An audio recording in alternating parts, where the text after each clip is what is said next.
Assalamualaikum warahmatullahi wabarakatuh. Perkenalkan nama saya Nurwati dari kelas MJ402 Prodi PJJ Manajemen S1 pada mata kuliah Bahasa Indonesia dengan dosen pengajar Ibu Dr. Anita Rosana, MA. Pada kesempatan hari ini, saya akan mencoba untuk mempresentasikan tugas saya, yaitu membuat tinjauan pustaka dari 3 artikel atau 3 buku. Yang pertama, tinjauan pustaka, yaitu eksistensi dan tradisi. Keberadaan atau eksistensi ialah suatu yang dilanggengkan dan masih dianggap lumrah dalam sebuah masyarakat. Dalam penelitian ini, keberadaan dapat diartikan kebudayaan yang diwariskan secara turun-temurun dan nyata. Dari Diansyah tahun 2011. Nyantrik ukir. Proses pewarisan budaya ini di Jepara merupakan hasil dari proses sosialisasi di antara masyarakat Jepara. Sosialisasi ini berkembang dan menjadi jembatan penghubung antara generasi tua dan muda dalam rangka penyaluran teknik-teknik mengukir. Contohnya, bentuk perubahan minat pemuda dalam usaha ukiran adalah belajar berketerampilan lain, menjalankan usaha sendiri, dan bekerja di luar usaha ukiran. Bentuk perubahan minat ini dilihat dari pekerjaan yang dipilih pemuda. Untuk kelebihan artikel ini, membuat lowongan pekerjaan bagi siapapun untuk tidak mengenal usia. Sebagai penerus para pemuda yang mungkin mempunyai bakat dalam hal pengukiran. Untuk kelemahan artikel ini, rendahnya pendapatan pengukir. Image pengukir adalah kerjaan yang rendahan.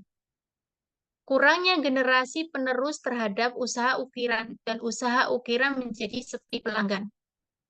Opini saya pada artikel ini yang masih mungkin bisa diharapkan barangkali adalah pendidikan seni ukir melalui jalur nonformal dan informal, yakni melalui magang di pengrajin kecil rumahan, sanggar atau pesantren, dan melalui pewarisan keluarga. Penelitian terdahulu, penelitian sejenis ini pernah dilakukan oleh beberapa peneliti sebelumnya, seperti Saidah tahun 2017, Fakultas Ilmu Sosial Universitas Negeri Semarang dengan judul Regenerasi Pengukir Muda dan Eksistensi Kearifan Budaya Ukir Jepara, atau studi kasus di Desa Mulyoharjo, Kabupaten Jepara. Tujuan dari penelitian ini adalah guna memahami eksistensi budaya nyantrik ukir maupun proses sosialisasi dalam rangka pewarisan tradisi kesenian ukir antar generasi, khususnya di Desa Mulyoharjo, Kecamatan Jepara. Tinjauan pustaka yang kedua. Tinjauan pustaka strategi Gerakan Women's March Indonesia dalam mengubah kebijakan undang-undang tentang hak-hak perempuan. Contohnya, kasus gerakan di Jakarta dan di Yogyakarta. Gerakan ini masuk ke Indonesia sebagai bentuk solidaritas terhadap gerakan yang bermula di Washington, Amerika Serikat. Gerakan ini semakin mudah karena adanya kesamaan pandangan terkait isu perempuan.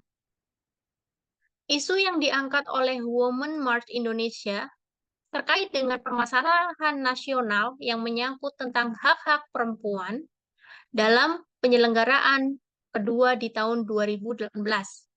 Women March Indonesia menghadirkan kemasifan sebagai sebuah gerakan sosial dengan keterlibatan 15 kota di Indonesia dan jumlah partisipan yang meningkat. Propaganda isu pun jauh lebih berencana. Penelitian ini berusaha mengupas kerja dalam mencapai tujuannya, yakni mengubah kebijakan perundang-undangan yang mengancam hak-hak perempuan. Untuk kelebihan artikel ini, Perkembangan teknologi informasi dan komunikasi turut andil dalam penyebaran transnasional sebagai bentuk solidaritas hak perempuan. Untuk kelemahan artikel ini, secara pencapaian, gerakan ini belum dapat diukur, tapi gerakan ini berpengaruh terhadap kemunculan gerakan-gerakan kampanye isu perempuan di lingkup kecil. Jadi, opini saya, Women March yang mengusung konsep feminisme liberal mengupayakan agar perempuan mendapatkan tempat yang layak dalam kehidupan sosial yang bertujuan, mengubah pola pikir masyarakat dalam memandang dan memperlakukan perempuan dan kelompok marginal lainnya. Studi terdahulu. Penelitian terdahulu yang diterapkan oleh penulis ialah sebuah karya dari Herman Maiba berjudul Grassroots Transnational Social Movement Activists, The Case of People Global Action.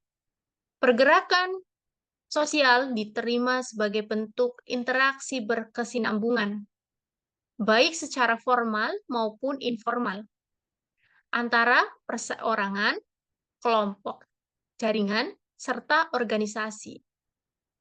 Mereka berbagi identitas secara kolektif guna membatalkan, dan mencegah perubahan dalam aspek politik, sosial, dan budaya. Untuk tinjauan pustaka yang ketiga, tinjauan pustaka fokus faktor pengaruh terhadap unjuk kerja pegawai. Contohnya, terdapat kontribusi disiplin kerja, motivasi kerja, terhadap unjuk kerja guru pada SMP Negeri Semarang. Hasil uji asumsi klasik menunjukkan jika motivasi berprestasi sebagai gaya penggerak di dalam diri seseorang yang diusahakan untuk menimbulkan dan menjamin kelangsungan kerjanya. Maka dalam hal ini, pimpinan sekolah harus mampu membangkitkan semangat kerja guru sehingga pada akhirnya akan mampu meningkatkan kedisiplinan kerja guru. Unjuk kerja guru atau kinerja guru merupakan kunci yang harus digarap.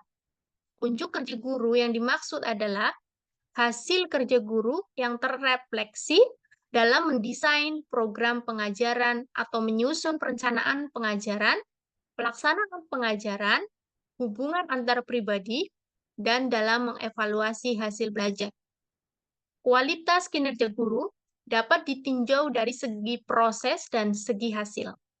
Untuk kelebihan artikel ini, menjelaskan secara runtut proses belajar mengajar dengan cara yang sangat berkualitas.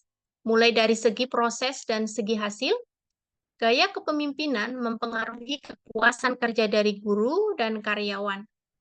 Untuk kelemahan artikel ini, kinerja guru yang rendah, yaitu guru atau karyawan mengajar tanpa adanya persiapan yang matang dan sekedar menyampaikan materi ajar, mengajar secara monoton. Kelemahannya, untuk opini saya tentang artikel ini, penilaian kinerja pegawai cenderung tidak berani ekstrim atau sangat baik atau buruk, tapi rata-rata ada di wilayah aman atau baik. Ini menunjukkan adanya kesalahan evaluasi kinerja pegawai yang terpusat pada pimpinan berani menilai secara objektif. Inspirasi dari karya Hedi tahun 2010, efektif, exemplary, extraordinary, toward an understanding of extraordinary outdoor leadership. Penelitian ini menyimpulkan bahwa sifat kepemimpinan yang hebat datang dari bakat dan keterampilan yang layak diakui oleh para pegawai yang dipimpinnya. Kepemimpinan yang baik juga dapat memberikan kepuasan batin tersendiri bagi pelakunya. Persamaan antara penelitian ini dengan penelitian yang terdahulu adalah keduanya sama-sama mengkaji sifat kepemimpinan baik yang dimiliki oleh seseorang atasan terhadap bawahannya. Terima kasih. Begitulah tugas yang saya bisa sampaikan dan saya presentasikan. Mohon maaf apabila ada kata-kata yang kurang pas dan kesalahan dalam mengungkapkan kata. Mohon maaf yang sebesar-besarnya. Wabillahi taufiq wal hidayah. Wassalamualaikum warahmatullahi wabarakatuh.